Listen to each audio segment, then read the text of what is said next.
क्या आपने कभी सोचा है कि हर साल जब देश के बड़े शहरों में मानसून की पहली फुहारें आती हैं तो रील्स और कविताओं की दौर शुरू हो जाता है। लेकिन इसी देश का एक हिस्सा ऐसा है जहां मानसून का मतलब कविता नहीं है, मौत का तांडव होता है। हम बात कर रहे हैं पूर्वोत्तर के मुकुट असम की। साल दर साल, दशक दर दशक सरकारें बदलती हैं, मुख्यमंत्री बदल जाते हैं, दिल्ली के वादे बदलते हैं, लेकिन असम की नियति नहीं बदलती है।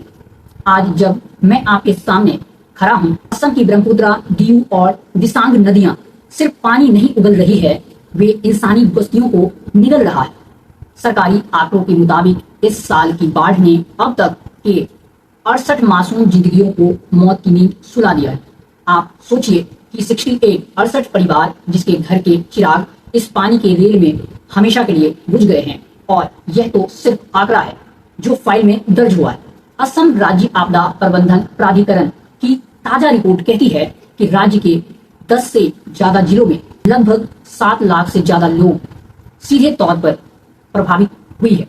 800 से ज्यादा गांव जो पूरी तरह से टापू बन चुके हैं। आज डेमोक्रेसी स्क्वाड पर हम सिर्फ बाढ़ के पानी नहीं दिखाएंगे, हम सत्ता के गलियारों से वो तीखे सवाल पूछेंगे, गुवाहाटी से लेकर दिल्ली तक की कुर्सियों को हिलाकर रख देंगे। आखिर क्यों हर साल असम को तैरने के लिए छोड़ दिया जाता है? नमस्कार, आप देख रहे हैं डेमोक्रेसी स्क्वाड। मैं हूं मिथिलेश सिंह। सच्चाई को समझने के लिए पहले जरा इन आंकड़ों को गहराई से देखिए।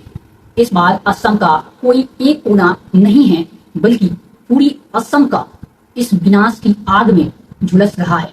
सबसे बुरा हाल कहाँ की है? सबसे ज्यादा मार पड़ी है शिव सागर जिले पर, जहां अकेले करीब 3 लाख लोग प्रभावित हुए हैं। इसके बाद चराईदेव जहां 2 लाख और जोरहाट जहां 1.5 लाख से ज्यादा लोग बेघर हो चुके हैं। इसके अलावा गोलाघाट, डिब्रूगढ़, होजाई, नागागांव, सोनीतपुर जैसे जिलों की हालत इतनी दयनीय है कि खुद मुख्यमंत्री को यह कहना पड़ा कि स्थिति नियंत्रण से बाहर दिख रही है। जरा सोचिए कि आपका घर डूबता है तो सिर्फ 4 दीवारें नहीं डूबती है, आपकी पूरी जिंदगी की कमाई डूब जाती है। असम के किसानों की रीढ़ की हड्डी टूट चुकी है।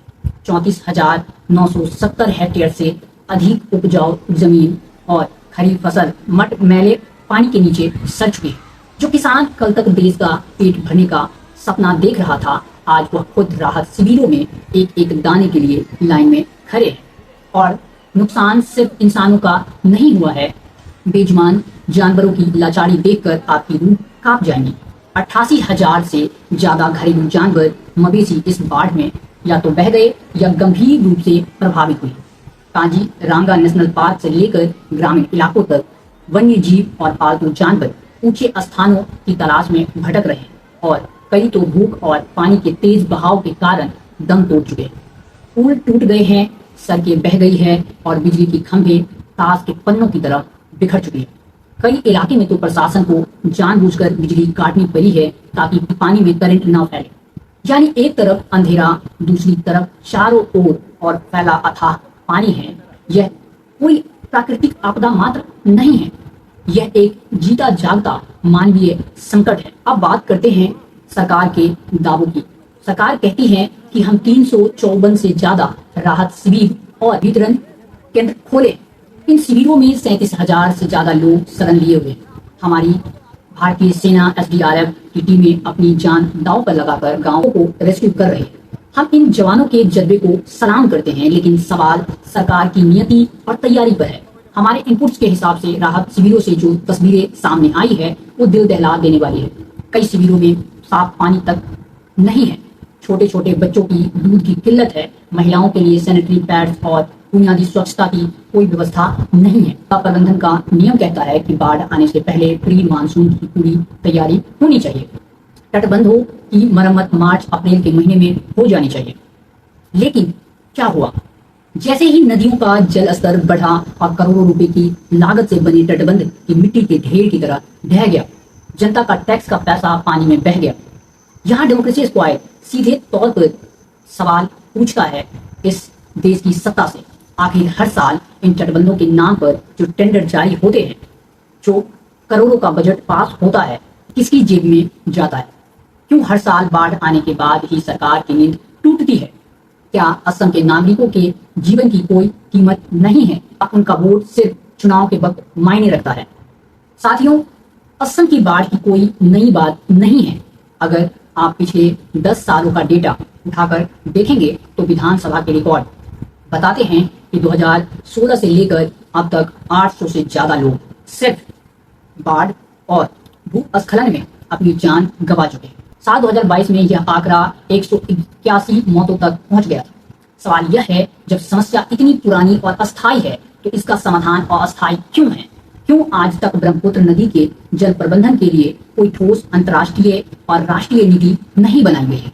वैज्ञानिकों का कहना है कि पड़ोसी राज्यों और देश जैसे नागालैंड और चीन के पर्वतीय इलाकों में जब क्लाउड बस्ट यानी बादल फटता है या भारी बारिश होती है तो उसका सारा पानी असम के मैदानी इलाकों में आ जाती है। लेकिन क्या हमारी कूटनीति और हमारा सरकार इस पर कोई ठोस मास्टर प्लान नहीं बना सकती?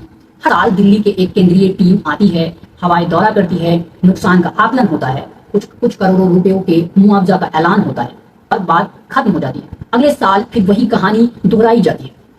असम की जनता सालों से मांग कर रही है कि इस बाढ़ को राष्ट्रीय आपदा नेशनल डिजास्टर घोषित किया जाए ताकि केंद्र सरकार से इसे सीधे और विशेष फंड परमानेंट इंफ्रास्ट्रक्चर सपोर्ट मिल सके। लेकिन राजनीति के चश्मे से असम शायद दिल्ली के बहुत दूर दिखाई देता है। यहाँ की तबाही मुख्यधारा के मीडिया के प्राइम टाइम्स डिबेट का हिस्सा नहीं बनती है। वहाँ तो सीमा पार की खबरें और राजनीतिक उठापटक की चलती रहती है। डेमोक्रेसी स्क्वाड इस पर चुप्पी तोड़ेगा और सवाल पूछेंगे उन सत्ताधारी सरकारों से, उन नेताओं से। सम इस वक्त केवल पानी से नहीं लड़ रहा है, वह अपनी अस्मिता, अपनी अस्तित्व और व्यवस्था की बेरुखी से लड़ रहा है। दुख की इस घड़ी में असम के लोग एक दूसरे का हाथ थामे हुए हैं। मजूली और अन्य द्वीपों से लोग खुद अपनी नाव लेकर प्रभावित इलाकों में रेस्क्यू के लिए पहुंच गए। यह असम की जीवटता है और उनकी साहस है, लेकिन जनता इस साहस को सरकार की नाकामी छुपाने का जरिया नहीं बनाया जा सकता। आज डेमोक्रेसी स्क्वाड के इस मंच से हम मांग करते हैं कि बाढ़ प्रभावित प्रत्येक परिवार को तात्कालिक और पर्याप्त आर्थिक मुआवजा दिया जाए और राहत शिविर में मेडिकल टीमें और साफ भोजन, साफ पानी की व्यवस्था 24 घंटे सुनिश्चित की जाए। उसके बाद जो सबसे महत्वपूर्ण मांगे हैं वो असम की बाढ़ के अस्थायी समाधान के लिए एक हाई प्रोफाइल लेवल की एक्सपर्ट कमेटी बनाया जाए जो नदियों की ड्रोजिंग और मजबूत कंक्रीट के तटों का निर्माण युद्ध स्तर पर शुरू किया जाए। आप इन वीडियो को सिर्फ एक खबर की तरह मत देखिए, इसे इतना शेयर कीजिए कि असम के इन 7 लाख लोगों की चीख देश के नीति निर्माताओं के कानों तक पहुंचे। कमेंट बॉक्स में अपनी राय जरूर लिखिए। चैनल को सब्सक्राइब कीजिए ताकि लोकतंत्र और जनता के अधिकारों की यह लड़ाई हम मिलकर लड़ सकें। असम के हमारे भाई बहनों के साथ हमारी पूरी संवेदनाएं हैं। हम आपके साथ खड़े हैं। देखते रहिए डेमोक्रेसी स्क्वाड। नमस्कार।